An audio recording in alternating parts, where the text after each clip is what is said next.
காலகட்டத்துக்கு ஏற்ற மாதிரி வந்து விதிகளை மாற்றி அமைச்சு நம்ம எல்லாரும் வந்து ஒரு தூய்மையான ஒரு ஒரு நகரத்தை வந்து நம்ம வந்து உருவாக்கணும், கடைபிடிக்கணும், அடுத்த தலைமுறைக்கு வழங்கணும் அப்படிங்கிறதுக்காக தான் இந்த விதிகள் வழங்கப்பட்டிருக்கு. அடுத்தது வந்து பார்த்தோம்னா நோக்கம் சுற்றுச்சூழல் பாதுகாப்பு, சூழல் பொருளாதாரம், சர்க்குலர் எக்கானமின்னு சொல்லக்கூடியது. பிரிப்போம், நன்றாக இருப்போம். கழிவுகளின் வகைப்பாடுகள் ஏற்கனவே முதல் ஸ்லைட்ல சொன்னதை மறுபடியும் திரும்ப நாங்க ரிப்பீட் பண்றோம். ஒன்னு ஈரக்கழிவுகள் வெட் வேஸ்ட், உலர்கழிவுகள் ட்ரை வேஸ்ட், சுகாதார கழிவுகள் சானிட்டரி வேஸ்ட், தனி கவனம் தேவைப்படும் கழிவுகள் ஸ்பெஷல் கேர் வேஸ்ட்.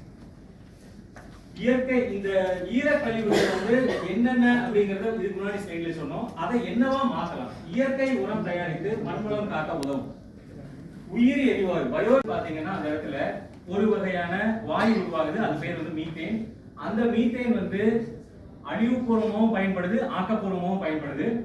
இதுல வந்து பாத்தீங்க அப்படின்னாக்க அதனாலதான் வந்து பாத்தீங்கன்னா நம்ம குப்பை தட்டக்கூடிய டம்ப் சைட்னு சொல்லக்கூடிய கம்போஸ்ட் யார்டு அந்த மாதிரி இடங்கள்ல வந்து தானா தீப்பிடிக்கிறது அப்படிங்கிறது பாத்தீங்கன்னா வெயில் காலத்துல நம்ம வந்து குப்பையில வந்து பாத்தீங்கன்னா நம்மளோட கண்ணாடி பாட்டில்கள் இல்ல பிளாஸ்டிக்குகள் இது வந்து இருக்கிறப்ப வெயிலோட உச்சம் அதிகமாகிறப்ப வந்து பாத்தீங்கன்னா யாருமே தீ கொளுத்த வேண்டிய அவசியமே இல்லை. காரணம் வந்து அந்த குப்பையில வந்து பாத்தீங்கன்னா வந்து இந்த மீத்தேன் கேஸ் உருவாயிட்டு இருக்கும்.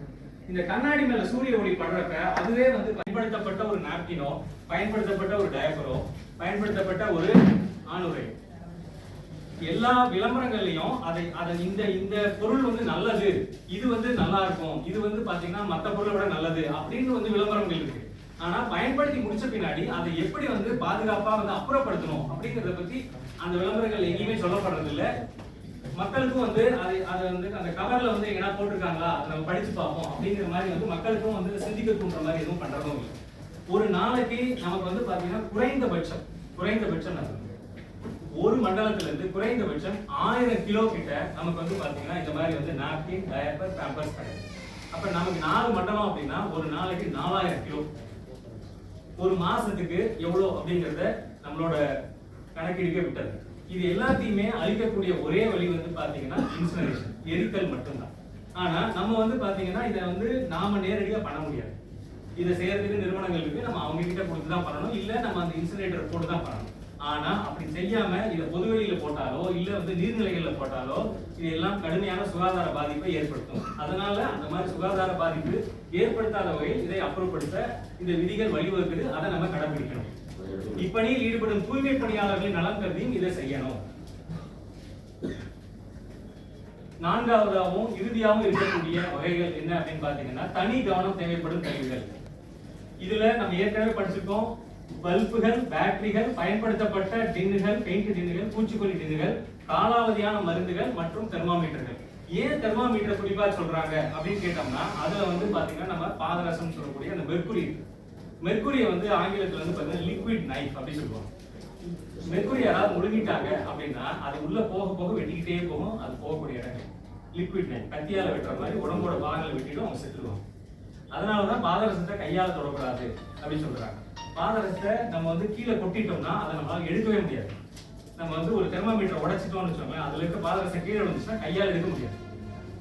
அப்ப என்ன மெத்தட்ல எடுக்கலாம்னா சாணியை உருட்டி அது மேல போட்டு அதை உருட்டி தான் எடுக்க முடியும். கையால நம்ம எடுத்தோம்னா வரவே வராது. இதெல்லாம் வந்து தெரியாம நமக்கு ஆபத்தை விடாம அவங்க வந்து உணவு எடுத்துக்கிட்டாங்கன்னா அது அவங்கள பாதிக்கும். அதுக்காக தான் இது ரொம்ப முக்கியமா தெர்மாமீட்டர்கள் அதை பத்தி சொல்லியிருக்காங்க. இதுலயே சொல்லியிருக்காங்க மெர்க்குரி, காரியம் வந்து பேட்டரியில் இருக்கிறது போன்ற கன உலோக பொருட்களை வந்து மக்கள் கட்டுறது அப்படிங்கிறது வந்து ஒரு பழக்கமா இருக்கு. இதை வந்து நம்ம கொஞ்சம் அவங்க கிட்ட வந்து ஒரு பழக்க மாற்றத்தை உருவாக்கணும். அப்படிங்கிற பட்சத்துல நாம வந்து பக்கில் ஓடை வந்து சுத்தமாவும் இருக்கும். பக்கில் ஓடை நம்ம தூய்மைப்படுத்துறதுக்காக செலவிடுற செலவினமும் வந்து குறையும். மக்களும் வந்து பாத்தீங்கன்னா ஒரு விழிப்புணர்வோடு இருக்கும் பட்சத்துல அவங்களுக்கு வந்து ஒரு ஆரோக்கியமான உணவும் கிடைக்கும்.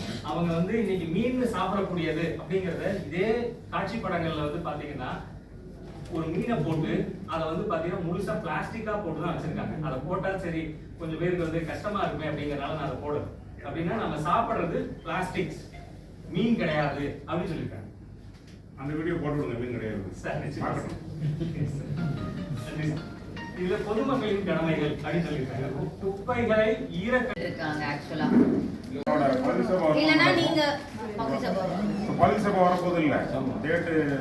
அப்படி இல்லாட்டி நீங்க கவுன்சிலர்ஸ் விரும்புனீங்கன்னா நீங்க ஒரு பிளான் பண்ணி என்னோட வார்டுல வந்து ஒரு 5 இடத்துல நடத்தணும் அப்படின்னு நீங்க சொன்னா கூட வந்து நாங்க இந்த மாதிரி வந்து எக்ஸ்பிளைன் பண்றதுக்கு ரெடி பண்ணி கொடுக்குறோம். இது இல்லாம பள்ளிகள், காலேஜஸ் எல்லா இடத்துலயுமே போயிட்டு விழிப்புணர்வு ஏற்படுத்திட்டு இருக்கோம். இப்ப நம்ம வந்து ரெண்டா கேட்கும் போதே பாத்தீங்கன்னா பிரிச்சு கேக்குறாங்கன்னு சொல்லிட்டு நம்ம கிட்ட குடுக்கறது இல்ல, எடுத்துட்டு போயிட்டு நம்ம ஜிவிபி பாயிண்ட்னு சொல்லுவோம் இல்லையா, அங்க போய் போட்டுடுறாங்க. ஸோ இந்த சமயத்துல தான் எங்களுக்கு வந்து கவுன்சிலர்ஸோட ஹெல்ப் ரொம்ப தேவைப்படுது. எந்த வீடுகள்ல கொடுக்கறது இல்ல அப்படிங்கிறது கண்டிப்பா உங்களுக்கும் தெரியும், எங்க எஸ்ஐஸ்க்கும் தெரியும். அந்த சமயத்துல நீங்க வந்து எங்களுக்கு சப்போர்ட் பண்ணி பிரிச்சு கொடுங்க அப்படின்னு சொல்லிட்டு மக்கள் கிட்ட வலியுறுத்தணும். நீங்க தான் கண்டிப்பா வண்டியில போறவங்கள சானிடரி ஒர்க்கர் அங்கங்க சொல்லிக்கிடுவாங்க. முதல்ல நம்மளுக்கு தெரிஞ்சாதான் அமல்படுத்த முடியும். ஏன்னா நம்ம 22 எவ்வளவு பிரச்சனை வச்சு நமக்கு தெரியும். பிரைஸ் பொருட்களை மட்டும் அமல்படுத்த ரொம்ப லேட் ஆச்சு, அதையும் பண்ணிட்டாங்க. அப்போ இருந்த ஆணையர்கள்லாம் நேரே போய் டெய்லி காலைல அங்கே விசிட் போய் சொல்லி மக்கள் மாறிக்கிட்டாங்க. எதுவுமே மாற்றம் தான் வாழ்க்கை. அது ஒரு வேடிங் போட்டு பார்த்தீங்களா, உப்பும் உணவும் நம்ம முக்கியம். நல்லா ஓடையில் நினைச்சணும், உப்பும் மீனும் உப்பையை போடணும். அதேதான் நம்ம ஊர் சுத்தமா இருக்குன்னு நினைச்சீங்கன்னா, நான் இப்ப சொல்லிடுறேன், 11 வழித்தடத்துல நம்ம கனெக்ஷன் கொடுத்துருக்கோம். முன்னாடி ஓடையும் கரிக்கலம் கால முடியாத போச்சு ரெடிஸ்டேஷன். இப்ப ரோச் பின்னாடி ஒண்ணு போகுது, சௌரியானான்னு சொல்லுவாங்க, அப்பதான் தெரியும். 3 பாயிண்ட் தான் ஊருக்குள்ள இருந்தது.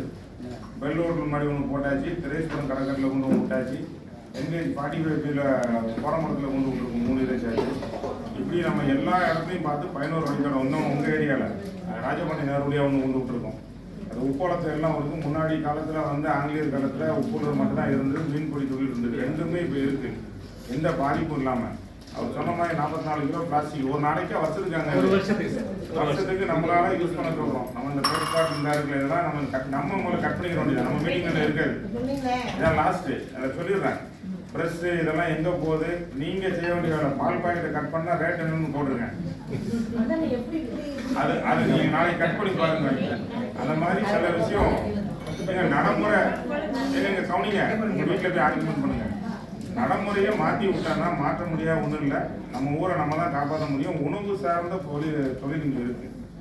கடலில் மீனை வாங்கி சாப்பிட்றோம், உப்பு எங்கெல்லாமோ எக்ஸ்போர்ட் ஆகுது, எல்லாமே உணவில் போடுறோம். அதனால் முதல் அதை கட்டுப்படுத்துகிறோம். நாங்கள் ஹை லெவலில் அடுத்த ஓடையை கவர் பண்ணுற அடுத்த திட்டம் இருக்கிறதுனால குப்பை வந்து முக்கியம்.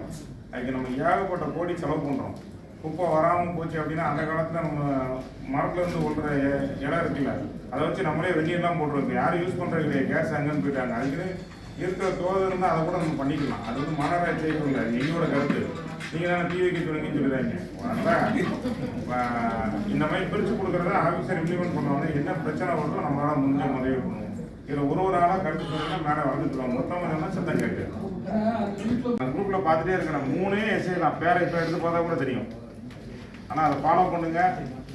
நீங்கள் ஏரியாவில் அங்கங்கே குப்பை நிறைய வல்லங்குள் பாயிண்ட் ஓடையில் மட்டும் இல்லை, ஏரியாவில் முக்கு போடுறான். அதை போடக்கூடாது. அதை நீங்கள் பொதுமக்களுக்கு இடைஞ்சல் பண்ணாங்க. நம்ம இடைஞ்சல் பண்ண வேண்டியது அந்த ஒர்க்கர், சானிடரி ஒர்க்கரோட வெஹிக்கிள். அது ரெகுலராக போனால் வராது. இப்போ கேளுங்க, இதை ஃபாலோ பண்ணுங்க.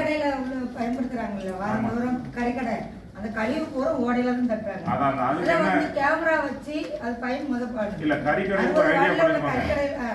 கறிக்கடை, மரக்குப்பை, பல்பேஸ்னா அந்த பெரிய ஹோட்டல் மாதிரி. கறிக்கடையும் மரக்கடையும் தனியா ஒருத்தன்ட்ட கொடுக்க போறோம். அவன் உரத்துக்கு நம்ம ஊர்ல கறிக்கடை லிஸ்ட் இருக்குன்னு நினைக்க மாட்டேன். இந்த கடையெல்லாம் போய் புதனும் ஞாயிற்றுக்கிழமை தான் நம்ம ஊர்ல மேக்சிமம் திறப்பான். மீன் மார்க்கெட்ல உள்ளது அதை ஃபாலோ பண்றோம். நம்ம கவுன்சில் மீட்டிங்ல கொண்டு வருவேன். ஏன்னா இந்த குப்பையை இப்போ நம்ம புதுசா நிறைய தப்பு இருக்கு குப்பை எடுக்கிறதுல. அதை சரியா மாற்றம் பண்ணிட்டு இருக்காங்க கவுன்சில் மாற்றம் பண்ணதுக்கப்புறம் இந்த மரக்குப்பையும் இது தனியா போகுது. தனி வண்டி வந்து எடுக்கும் தனியா, அதாவது அவங்களே சார்ஜ் பண்ணி எடுத்துக்கணும். நம்ம கொடுக்க மாட்டோம், நம்ம வந்து ஆத்தரைஸ் மட்டும் தான் அவங்களுக்கு அப்படி கொண்டு வர போறோம். சொல்லுங்க.